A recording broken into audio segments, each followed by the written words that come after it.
So if you're into Fourth Wing, you're probably into dragons, and that's why I made this video, meant to help you visualize the books.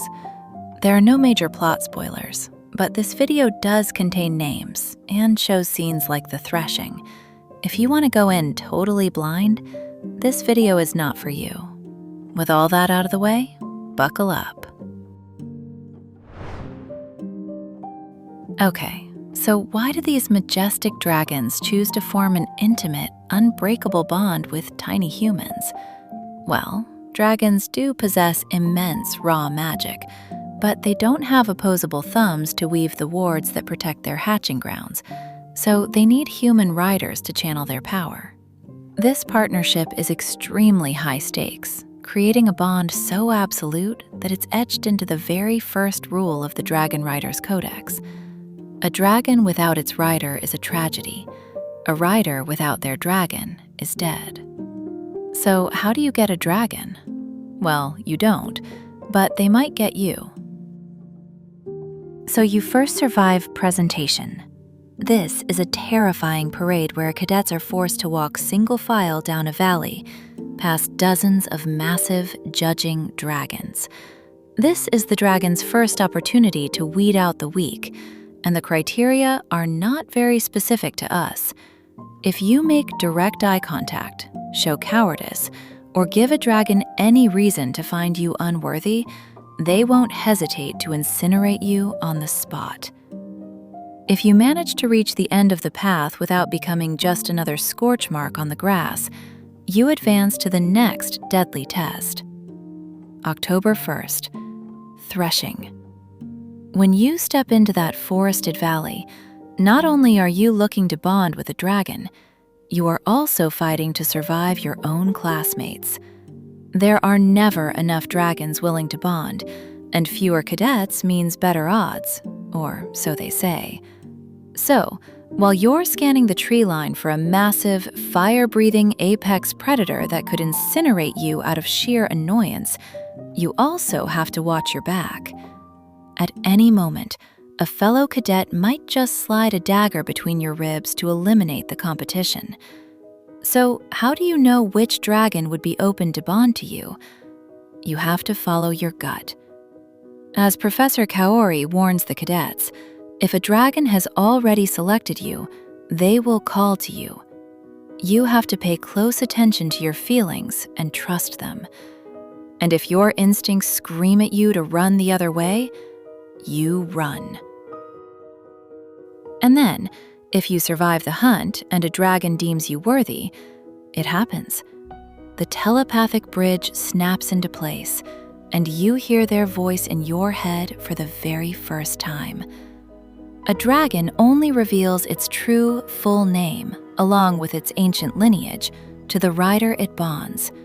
That is the ultimate sacred proof of the connection. You know your life has changed forever. In that single, terrifying moment, you aren't a cadet anymore. You are a rider. You now share a consciousness with an ancient, lethal predator. And if you don't rapidly learn to build your mental walls, you will be crushed under the sheer psychological weight of their dragon's mental presence. Not recommended. You can recognize a rider by their permanent physical brand.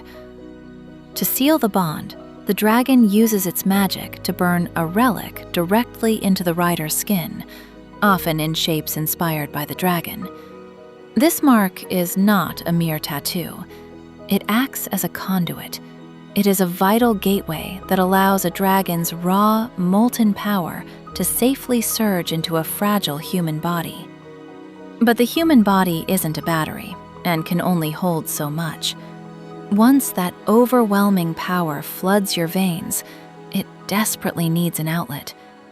If a rider cannot release that surging energy, the magic will turn on them, heating their blood to a boil and literally burning them out from the inside until they die. Again, not recommended. That essential, life-saving release valve is the Signet, which allows you to wield magic. You don't just get a random power from your dragon.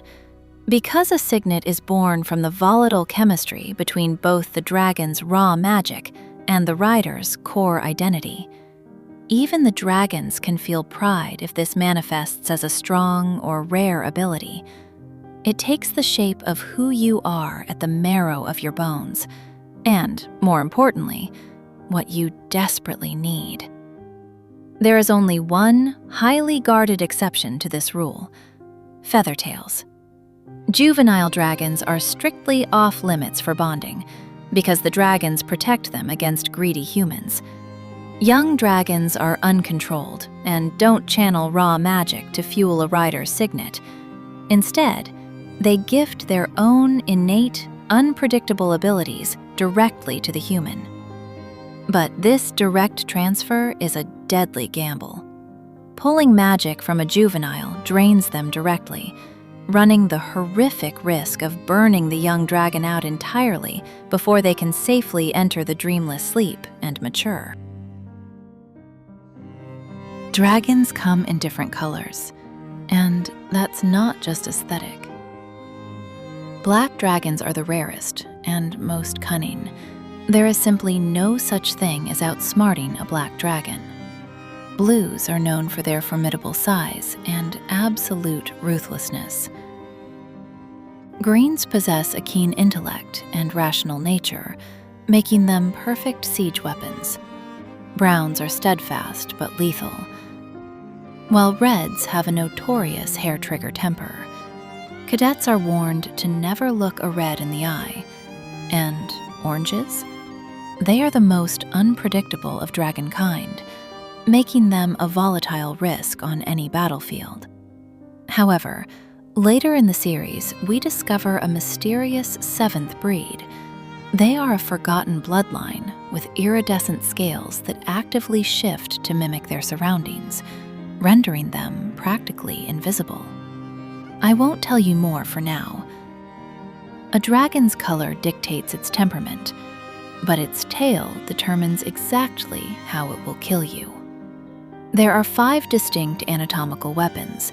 The swordtail wields a massive, flat blade designed to slice. The clubtail relies on pure, bone-shattering brute force. Daggertails boast knife-like spikes that can disembowel an enemy with a single flick.